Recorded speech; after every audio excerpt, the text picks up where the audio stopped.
আসসালামু আলাইকুম রহমতুল্লাহ।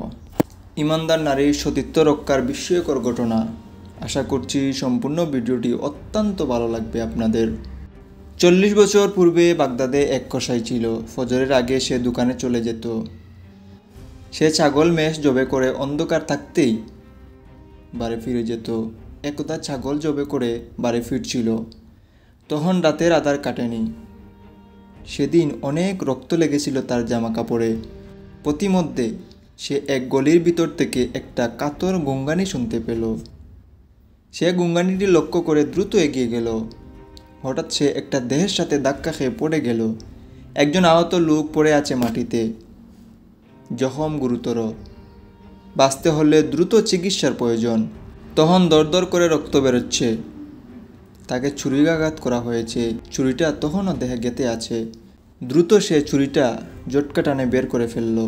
তারপর লোকটিকে কাঁধে তুলে নিল, কিন্তু লোকটি পথে এবং তার কাঁধেই মারা গেল। এর মধ্যে লোকজন জড়ো হলো। কসাইয়ের হাতে ছুরি, সদ্য মৃত লোকটির গায়ে তাজা রক্ত। এসব দেখে লোকজনের স্থির ধারণা হলো যে সেই ঘাতক। অজ্ঞাত তাকে হত্যাকারক হিসাবে অভিযুক্ত করা হলো। তাকে মৃত্যুদণ্ড দেওয়া হলো। যখন তাকে কিচ্চাসের জায়গায় আনা হলো এবং মৃত্যু যখন অবধারিত, তখন সে সমবেত জনতার উদ্দেশ্যে বলে উঠল, হে উপস্থিত জনতা, আমি এই লোকটিকে মোটেই হত্যা করিনি। তবে আজ থেকে 20 বছর আগে আমি অপর একটি হত্যাকাণ্ড সংঘটিত করেছিলাম। আজ যদি আমার মৃত্যুদণ্ড কার্যকর করা হয়, তাহলে এই ব্যক্তির হত্যার কারণে নয়, বরং সেই হত্যাকাণ্ডের জন্য হতে পারে। অতঃপর সে 20 বছর আগের হত্যার ঘটনাটি বলা শুরু করলো। আজ থেকে 20 বছর আগে আমি ছিলাম এক টকপকে যুবক, নৌকা চালাতাম। একদিন এক ধনবতী যুবতী তার মাকে নিয়ে আমার নৌকায় পার হলো। পরদিন আবার তাদেরকে পার করলাম। এভাবে প্রতিদিন আমি তাদেরকে আমার নৌকায় পারাপার করতাম। এই পারাপারের সুবাদে যুবতীটির সাথে আমার আন্তরিকতা গড়ে উঠল। ধীরে ধীরে আমরা একে অপরকে গভীরভাবে ভালোবেসে ফেললাম। একসময় আমি তার পিতার নিকট বিবাহের প্রস্তাব নিয়ে গেলাম, কিন্তু আমার মতো দরিদ্র এক মাঝির কাছে মেয়ে দিতে তিনি অস্বীকার করলেন। এরপর আমাদের যোগাযোগ বিচ্ছিন্ন হয়ে গেল। সেও এদিকে আর আসতো না। সম্ভবত মেয়েটির বাবা নিষেধ করে দিয়েছেন। আমি অনেক চেষ্টা করে গেলাম, তাকে বলতে পারলাম না। এভাবে কেটে গেল 2 থেকে 3 বছর। একদিন আমি নৌকা নিয়ে যাত্রীর অপেক্ষা করছিলাম। এমন সময় এক মহিলা ছোট একটা মেয়েকে নিয়ে ঘাটে আসলো এবং আমাকে নদী পার করতে অনুরোধ করলো। আমি তাকে নিয়ে রওনা হলাম। মাঝ নদীতে এসে তাকালাম তার চেহারার দিকে। চিনতে দেরি হলো না যে এ আমার সেই প্রিয়সী। এর পিতা আমাদের মাঝে বিচ্ছেদের পর্দা টেনে না দিলে সে আজ আমার স্ত্রী থাকতো। আমি তাকে দেখে খুশি হলাম। বিভিন্ন মধুময় স্মৃতির ডালি একে একে তার সামনে মেলে ধরতে লাগলাম। সে প্রতি উত্তর করছিল খুব সতর্কতার সাথে এবং বিনয়ের সাথে।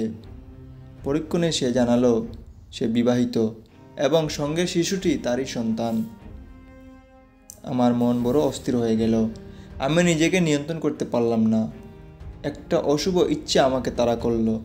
এক পর্যায়ে যৌন পিপাসা নিবৃত্ত করার জন্য আমি তার উপর চাপাচাপি করা শুরু করলাম।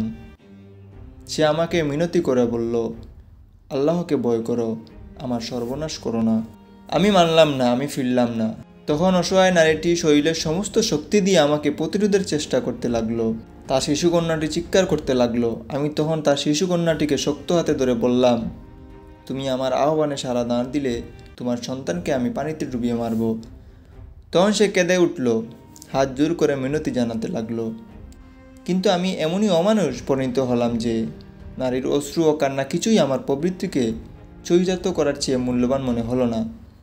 আমি নিষ্ঠুরভাবে শিশুকন্যাটির মাথা পানিতে চেপে ধরলাম। মরার উপক্রম হতে আবার বের করলাম। বললাম, জলদি রাজি হও, নইলে একটু পরে এর লাশ দেখবে।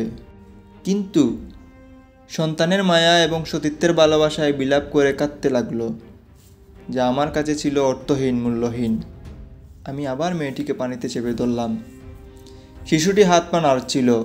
জীবনের বেলাভূমিতে আরও অনেক দিন হাঁটার স্বপ্ন দ্রুত হাত পা চড়াচ্ছিল। কিন্তু ওর জানা ছিল না যে কেমন হিংস্রে হাতে পড়েছে সে। এবার আমি তার মাথাটা তুলে আনলাম না। ফল যা হবার তাই হলো। কিছুক্ষণের মধ্যেই শিশুটি নিথর হয়ে বলল। আমি এবার তাকালাম তার দিকে, কিন্তু মেয়ের করুণ মৃত্যুও তাকে নরম করতে পারল না। সে তার সিদ্ধান্তে অনড়, অবিচল। তার দৃষ্টি যেন অবিচল। সন্তান গেছে, প্রয়োজনে আমিও যাব, জান দেব, তবুও মান দেব না। কিন্তু আমার বিবেকসত্তা ঘুমিয়ে গিয়েছিল গভীর সুপ্তের কোলে। আমার মাঝে রাজত্ব করেছিল শুধু আমার পশু সত্তা। চুলকে মুষ্টিবদ্ধ করলাম, তারপর তাকেও পানিতে চেপে ধরলাম। বললাম, ভেবে দেখো জলদি। জীবনের মায়া যদি করো তবে আবার ভাবো। সে ঘৃণা ভরে না বলে দিল। আমিও তাকে চেপে ধরলাম। এক সময় আমার হাত ক্লান্ত হয়ে এলো, সাথে সাথে তার দেহটাও নিথর হয়ে গেল। আমি ওকে পানিতে ফেলে দিয়ে ফিরে এলাম। খবর আল্লাহ ছাড়া আর কেউ জানে না। মহান সেই সত্তা, যিনি বান্দাকে সুযোগ দেন কিন্তু ছেড়ে দেন না। এই করুণ কাহিনী শুনে উপস্থিত সবার দৃষ্টি ঝাপসা হয়ে এলো। এরপর তার শিরচ্ছেদ করা হলো। এই ঘটনার উজ্জ্বল প্রমাণ যে সতীত্ব রক্ষায় সতী নারীরা কত আপোষহীন। নিজের মেয়েটা নিজের চোখের সামনেই জীবন দিল, তবুও সে আপোষ করল না। তার সতীত্ব গায়ে একটা কাঁটাও ফুটতে দিল না। একই সাথে এই ঘটনা আমাদের স্মরণ করিয়ে দেয়, আমরা যখনই অপরাধ করি না কেন, তার শাস্তি একদিন না একদিন আমাদেরকে ভোগ করতে হবে।